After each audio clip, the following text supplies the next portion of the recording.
Hello students, I am Sumant Tevatia. Today our topic is tense.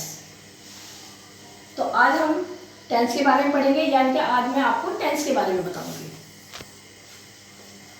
Naturally तो आपको मालूम ही होगा कि टेंस से हमें क्या होता है। टेंस को जिसमें हिंदी में बोलते हैं काल, यानी कि हमें टेंस क्या होता है, समय के बारे में बताते हैं, टाइम के बारे में बताते हैं। भाई ये बात तब हुई थी या अब हो रही है या आगे होगी, कोई भी। तो इस टेंस से हमें पता चलता है, टाइम के बारे में पता चलता है, काल के बारे में पता चलता है, समय के बारे में पता चलता है। अब आप देखेंगे काइंड्स ऑफ टेंस, यानी कि टेंस के काइंड्स होते हैं, कितने तरीके के टेंस होते हैं आपके। तो ये टेंस है kinds of tense: past tense, present tense and future tense. यानी कि पास्ट टेंस जो हमारा बीता हुआ समय है, जो पास्ट टाइम हो गया, जिसको हिंदी में भूतकाल बोलते हैं। प्रेजेंट टेंस यानी कि इस समय जो प्रेजेंट है, इस समय जो चल रहा है, वो प्रेजेंट टेंस हो गया आपका। और फ्यूचर टेंस यानी कि आने वाला समय, जो भविष्य काल जिसको बोलते हैं। ये वर्तमान काल और ये भविष्य काल, यानी कि तीन टाइप के आपके टेंस हो गए: पास्ट टेंस, प्रेजेंट टेंस और फ्यूचर टेंस। अब इनके भी फोर पार्ट्स होते हैं। तो हमने सबसे पहले किसको ले लिया? प्रेजेंट टेंस को ले लिया। आप चाहे कोई भी टेंस ले लीजिए, पहले पार्ट्स उनके यही होते हैं, 4 पार्ट्स होते हैं, जैसे indefinite, continuous, perfect and perfect continuous. तो हमने सबसे पहले लिया प्रेजेंट टेंस।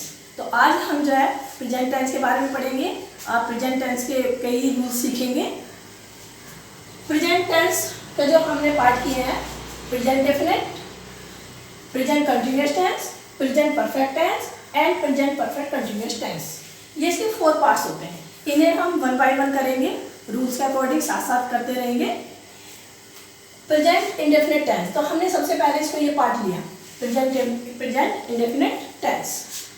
अब प्रेजेंट इंडेफिनिट टेंस क्या होता है? क्योंकि आप लोगों को ट्रांसलेशन भी करनी होती है, आपको जो इसकी पहचान है वो दोनों में होनी चाहिए, हिंदी में भी और इंग्लिश में भी। अगर हिंदी का सेंटेंस है तो आप उसको देख करके, पढ़ करके ये पहचान होनी चाहिए कि प्रेजेंट इंडेफिनिट टेंस का है। तो उसकी पहचान क्या होगी? अगर आपको उसकी पहचान के बारे में मालूम है तो ही पहचान पाएंगे। ऐसे ही इंग्लिश का सेंटेंस है तो इंग्लिश के सेंटेंस में भी आपको रूल्स मालूम होने चाहिए, तभी आपको पता चलेगा कि ये प्रेजेंट इंडेफिनिट टेंस का है। या मुझे अगर कोई सेंटेंस प्रेजेंट इंडेफिनिट में बनाना है तो फिर उसको कैसे बनाऊँ, रूल्स के मालूम होंगे तभी तो बनाएंगे। तो आप देख लीजिए, सबसे पहले देख लीजिए हिंदी में पहचान कैसे होगी। हिंदी के सेंटेंस को, हिंदी के वाक्य को देख करके आप कैसे पहचानेंगे कि ये प्रेजेंट इंडेफिनिट का टेंस है। तो देख लीजिए, हिंदी में पहचान, हिंदी में क्या, तो हम कहते हैं इसको हिंदी वाक्यों की क्रियाओं के अंत में, हिंदी वाक्यों की क्रियाओं के अंत में जब ता है, ती है, ते हैं, ये शब्द आते हैं तो हमारा ये प्रेजेंट इंडेफिनिट टेंस होता है। तो इसमें क्या है? हिंदी वाक्यों की क्रियाओं के अंत में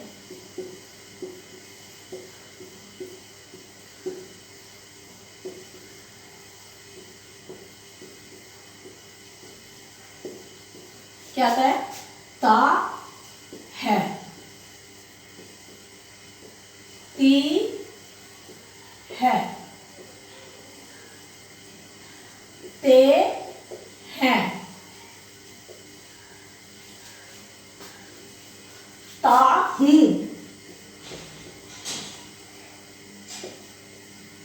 ती हूं, आदि शब्द आते हैं,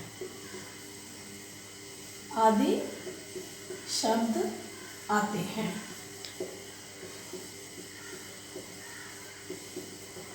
ये ऐसी पहचान, जब किसी हिंदी वाक्य के अंत में ता है, ती है, ते हैं और ते हैं और ता हूं, ती हूं आदि शब्द आते हैं, तो ये मान लीजिए कि प्रेजेंट इंडेफिनिट टेंस का है। इसमें क्या होता है सेंटेंस में कि इसमें कोई ये हैबिट को शो करता है। अगर आपको किसी काम करने की या कोई भी हैबिट पड़ चुकी है, तो डेली का मतलब आप नॉर्मली करते हैं, डेली करते हैं इसको, तो हैबिचुअल एक्शन बीच में आते हैं, हैबिट बनी चुकी है, आदत को मतलब प्रकट करता है, आपकी आदत को, आपकी हैबिट को शो करता है ये, ठीक है। दूसरा ये भी होता होता है इसमें कि एक तो हैबिट को शो कर दिया, या आप रेगुलरली अगर किसी काम को करते हैं, आप डेली स्कूल जा रहे हैं, आप डेली खेलने जा रहे हैं, तो रेगुलरली आप किसी काम को करते हैं कि भाई मैं डेली खेलने जाता हूँ, तो ये प्रेजेंट इंडेफिनिट टेंस का हो गया। ठीक है, एक बार आपको बताना चाहूँगी, ज़्यादातर नॉर्मली बच्चों को ये तो मालूम होता है कि ये हिंदी में इसकी ये पहचान होती है। और इसमें क्या होता है कि हम इसके जो रूल्स हैं, यानी कि वर्ब, अभी मैं आगे बताऊंगी कि वर्ब की फर्स्ट फॉर्म में एस या एस लगाते हैं अकॉर्डिंग टू सब्जेक्ट। लेकिन जो एक नॉर्मल सेंटेंस होते हैं वो भी इंडेफिनिट में काउंट होते हैं, हालांकि वो सिंपल सेंटेंस होते हैं, उसमें ता है ती है नहीं होता, लेकिन हाँ उसमें वर्ब नहीं होती, वर्ब नहीं होती। जैसे I am a teacher, you are a doctor. अब इसमें इजामार का भी यूज होगा। नॉर्मली हम आपको बताएंगे कि इसमें इजामार का यूज नहीं होता, जो मैं रूल बताऊंगी तो उसमें बताऊंगी कि इजामार का यूज नहीं होता। लेकिन अगर सेंटेंस में वर्ब नहीं है तो उसमें इजामार का यूज होता है। दोनों तरीके से बताऊंगी आपको, देख लीजिए। सबसे पहले तो आप पहले को देख लीजिए कि ता है ती है ये आता है। तो अब हम इसको इंग्लिश में कैसे बनाते हैं, इंग्लिश के जो रूल हैं, जब इंग्लिश में इसको बनाएंगे, ये तो हिंदी के सेंटेंस हो गए, हमारे हिंदी के वाक्य हो गए। इंग्लिश में क्या होता है कि सबसे पहले तो हम सब्जेक्ट देखते हैं, सब्जेक्ट देखते हैं कि सब्जेक्ट क्या है। ठीक है, अब सब्जेक्ट के अकॉर्डिंग अगर हमारा प्लूरल सब्जेक्ट है, सब्जेक्ट अगर हमारा प्लूरल है,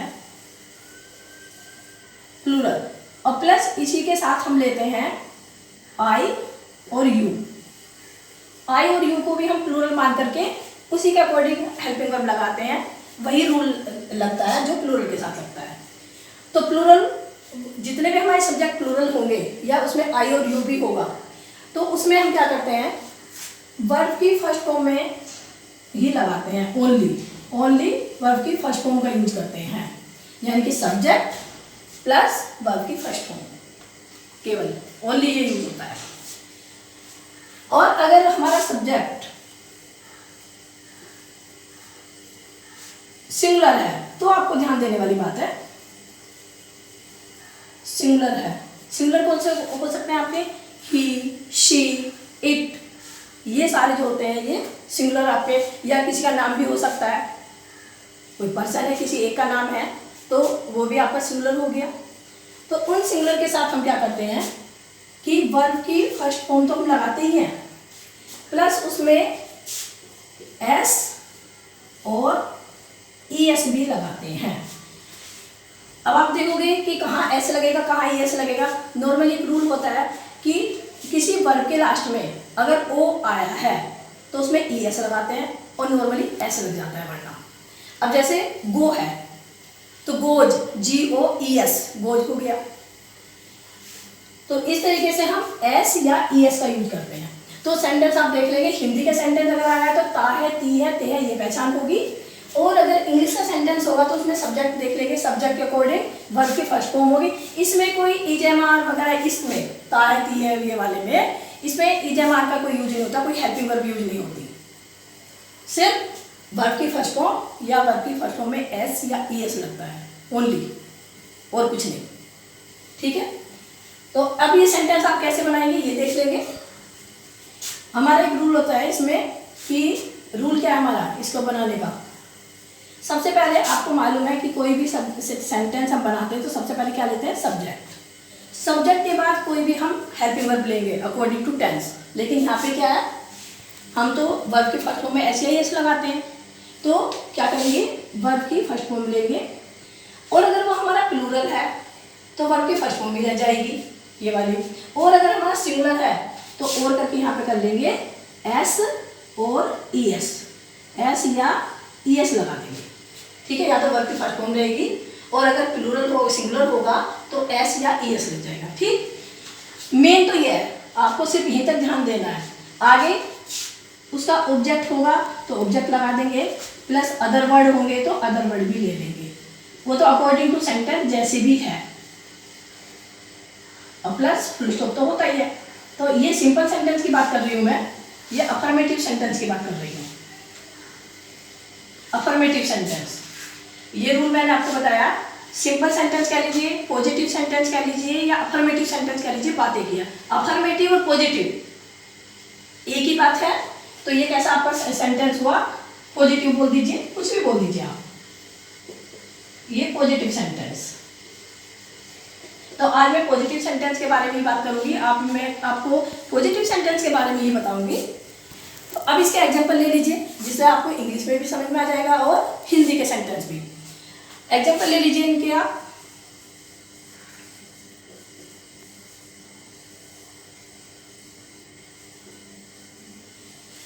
सपोज मैंने हिंदी में सेंटेंस बोला कि मेरे फादर डेली समाचार पत्र पढ़ते हैं, मेरे पिताजी प्रतिदिन समाचार पत्र पढ़ते हैं। ये सेंटेंस मान लीजिए मैंने ले लिया, मेरे पिताजी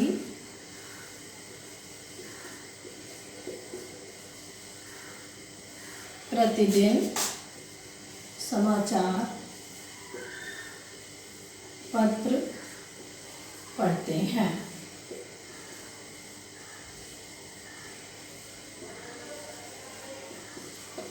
ये सेंटेंस हो गया आपका। अब ये सेंटेंस हमारा अफर्मेटिव है, यानी कि ना नेगेटिव है ना इंट्रोगेटिव है। अभी मैं अफर्मेटिव की बात कर रही हूँ, यानी कि पॉजिटिव सेंटेंस की बात कर रही हूँ। अब मेरे पिताजी प्रतिदिन समाचार पत्र पढ़ते हैं, तो इसमें सबसे पहले हमने क्या सब्जेक्ट ढूंढा, सब्जेक्ट क्या है हमारा, मेरे पिताजी, यानी कि माय फादर।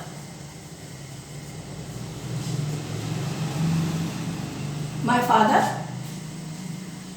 सिंगुलर है, माय फादर सिंगुलर है। हमने क्या कहा कि हमें सबसे पहले देखना है कि हमारा सब्जेक्ट सिंगुलर है या प्लूरल है। अब हमारा सब्जेक्ट सिंगुलर है तो रूल कौन सा लगेगा, ये वाला, सिंगुलर वाला ही लगेगा। माय फादर रेड, यानी कि वर्ब की फर्स्ट फॉर्म। ऐसी फादर सिंगुलर है तो रीड तो हमारे वर्ब की फर्स्ट फॉर्म हो गई। अब इसमें हमें क्या करना है, क्योंकि सिंगुलर है तो SIS लगाना है, तो यहाँ पे केवल S लगेगा। My father reads newspaper daily.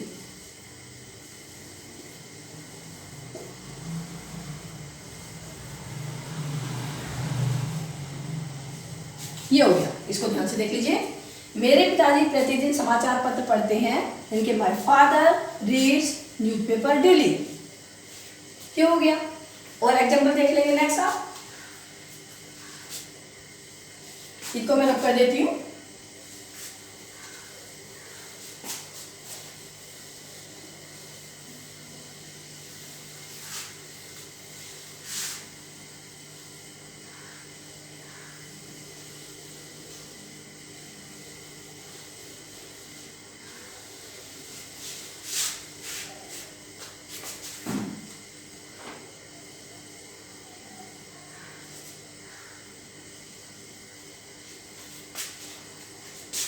Number 2 ले लीजिए।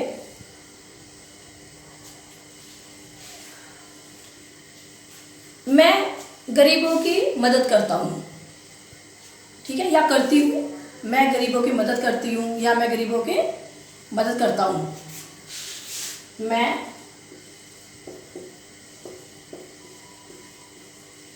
गरीबों की मदद करती हूँ।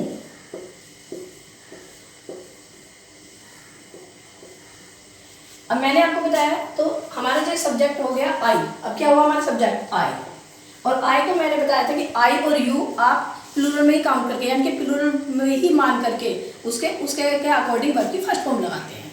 यानी कि आई और यू को भी हम प्लूरल में मानते हैं और उसकी अकॉर्डिंग हम वर्ब की फर्स्ट फॉर्म लगाते हैं। फिर तो I help,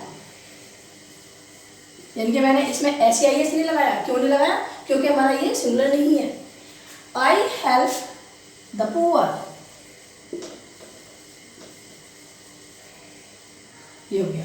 I help the poor, यानी कि ये आपका सब्जेक्ट हो गया, ये आपकी हेल्पिंग वर्ब हो गई, वर्ब की फर्स्ट फॉर्म हो, ये आपकी वर्ब की फर्स्ट फॉर्म हो गई, और फिर ये आपका ऑब्जेक्ट हो गया, आई हेल्प द पुअर। और देख लीजिए,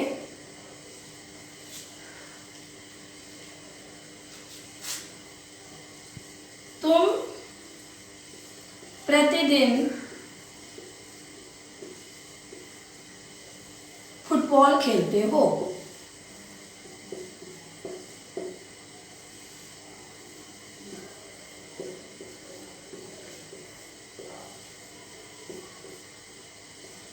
तुम प्रतिदिन फुटबॉल खेलते हो, तो हमारा सब्जेक्ट क्या है, यू। और आपको मैंने बताया थी आई और यू हम प्लूरल में मानते हैं, तो सेम ऐसे ही बनेगा, यू प्ले, वर्ब की फर्स्ट फॉर्म हो गई प्ले, हमें एस या एस इसमें नहीं लगाना, you play football daily, daily या you can say every day, you play football daily. और देख लीजिए,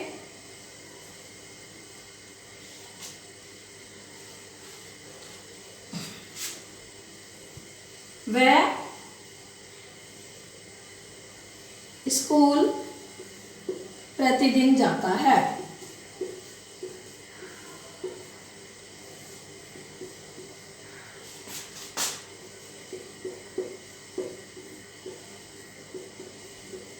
क्या हो, वह स्कूल प्रतिदिन जाता है या वह प्रतिदिन स्कूल जाता है, सेम थिंग। अब हमारा सब्जेक्ट आ गया सिंगुलर, ही, यहाँ पे आया ही। अब वर्ब हमारी क्या है, गो, इसमें क्या है, गो। अब ये सिंगुलर है इसलिए मैं एस या एस का यूज करूंगी। अब ये जो मेरा गो वर्ड है ये ओ पे खत्म हुआ है, ओ पे फिनिश हुआ है, तो इसमें ई एस लग जाएगा।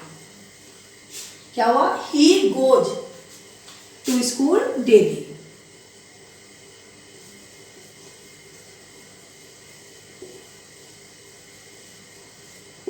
क्लियर? तो आपने देखा कि सिंगुलर सेंटेंस भी यूज हुए हमारे, प्लूरल भी हुए, और आई और यू का यूज भी हुआ। इसमें प्लूरल में दे, वी, ये जितने भी सब्जेक्ट होते हैं उनके साथ भी हम वर्ब के फर्स्ट फॉर्म भी लगाते हैं। अब जो मैं आपको बात बताने वाली हूँ कि ये तो हो गए हमारे ता है, ती हूँ, ती है, ते है के अकॉर्डिंग। कई बार सेंटेंस क्या होते हैं दूसरे टाइप के, यानी कि इन्हें आप ए टाइप मान सकते हो, और दूसरे जो बी टाइप का मैं आपको सेंटेंस बताना चाहूँगी कि कुछ सेंटेंस ऐसे होते हैं जब ता है, ती है, ते है नहीं होता, लेकिन वो आते प्रेजेंट टेंस में ही है, प्रेजेंट इंडेफिनिट टेंस में ही होते हैं। कैसे होते हैं उसमें कि उसमें वर्ब नहीं होती, वर्ब इसमें नहीं होती, सेंटेंस में कोई काम नहीं होता, काम नहीं हो रहा है, नॉर्मल सेंटेंस है वो, वर्ब नहीं होती उसमें। तो क्या है, जैसे मैं कहा था कि मैं एक अध्यापक हूँ, मैं अध्यापक हूँ या मैं एक अध्यापक हूँ, कुछ भी।